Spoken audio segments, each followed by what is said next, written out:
So my name is Sharda Kerkar, and I'm going to take you through my journey in the development and social sector. Sort of talk about my learning so far, the kind of the people I've met and who've inspired me, and then what led me to sort of choose the path I did of becoming a social entrepreneur here in Goa.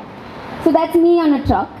I will start when I was 20, when I decided to go for 2 years and live in a village in Udaipur, where I started teaching government school children and decided to work with the local communities to improve child learning. And there I met a girl called Radha.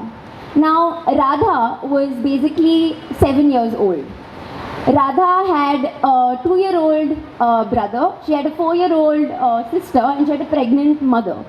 She was enrolled in the school, but she would never attend school. I would see her sort of sit outside the window, do some peeping around, and hold like all her brothers and sisters together. And she was one of the 30 million women, girls in India who do not have access to education. And she made me kind of realize that I have been brought up in such privileged background where I've had access to great education, I've had parents who are educated, and I've had absolutely no responsibilities when I was 7. I also met Sobni Bai, who is basically a woman who gave birth in her house because the local nurse did not attend to her. Her sister, because she was in pain, she just took a shaving blade and she just cut the umbilical cord. She bled for 3 days. Luckily she survived and she had a son. This exposed me to the kind of healthcare system that India has today, the kind of medical facilities that are not accessible to women, and there's absolutely no information, and also women locally are discriminating other women as well. So we're not always there for each other as women. Moving on, I sort of living in that community where women were not allowed to go to work and were also not allowed to get out of the house. I started a little home-based livelihood program called Gathan, where we started weaving small bands, and it was an alternative source of income for them.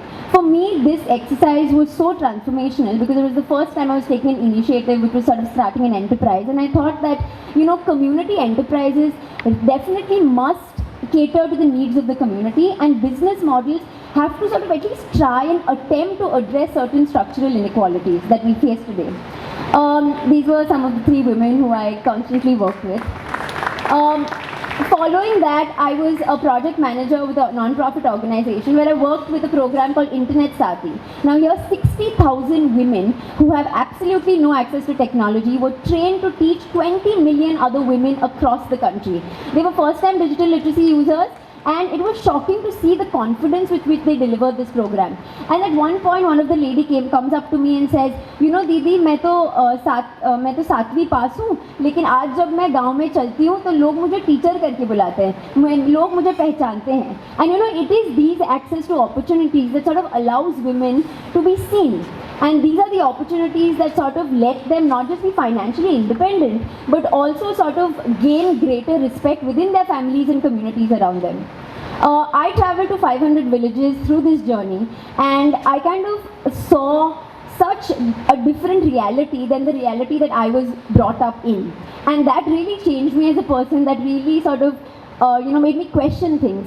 When I came back to Goa, because I come from an artist family and with individuals who really appreciate art and culture, I sort of dived into understanding what the handicraft industry is doing, what the people who are keeping it alive, and obviously what is the larger state of affairs of the handicraft industry in Goa. And I sort of found that Goa did not have, in spite of being such a great tourism space, it did not have support for the local artisans. There was no support for even celebrating the crafts that we have, and in fact especially the craftsmen who are mainly women who are sitting and creating all of these things. Goa also didn't have a souvenir market. All the souvenirs that are sold today, which are titled like local souvenirs, most of them are sort of imported or just factory made.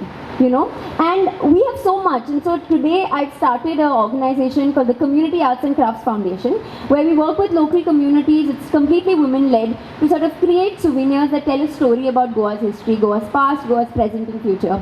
We are experimenting now, we're very small, but these are some of the ideas we're sort of experimenting with, themes of architecture, themes of the food that we eat, what are the influences we've had over the Portuguese rule, and all these kinds of things, from our cashew to our chili, and for Goans, of course, the love for fish.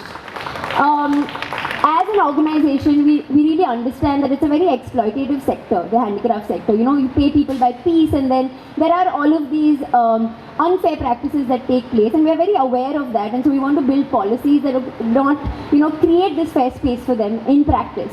As an organization, we also are aware, and we've seen it through our work, that most women are not just, they just don't get financial independence by working with us. But it's also that women as individuals are just investing also in their own children, in nutrition, in healthcare, and women can just maximize that impact much more faster. So they don't just think for themselves, we've seen, they think for the others in their family as well. And so in the future, what we plan to do is expand, at least this year, at least 100 women in our membership. We want to also explore new artistic skills that Goa has, and also try to sort of influence public policy to support the arts and crafts sector in Goa. In my life, this is a little text a friend of mine sent me the other day, and I feel like I've been really gifted. I've had such amazing friends who've inspired me, especially women, and they've always told me to trust myself and to sort of move forward, and I think that's what also keeps me going. Lastly, I just want to say that I really believe that the one thing that can take women beyond stereotypes and help them sort of break these barriers and dare to be different is just our support. We as women, the support we provide to another women. It is about us as women sort of encouraging and celebrating the other and not looking at each other as competition but also as allies. And I feel like for me, this is what we all as women can also do. We have to sort of build in and that the courage, sort of build that courage and fuel a space that is more just and fair to us women. Thank you so much.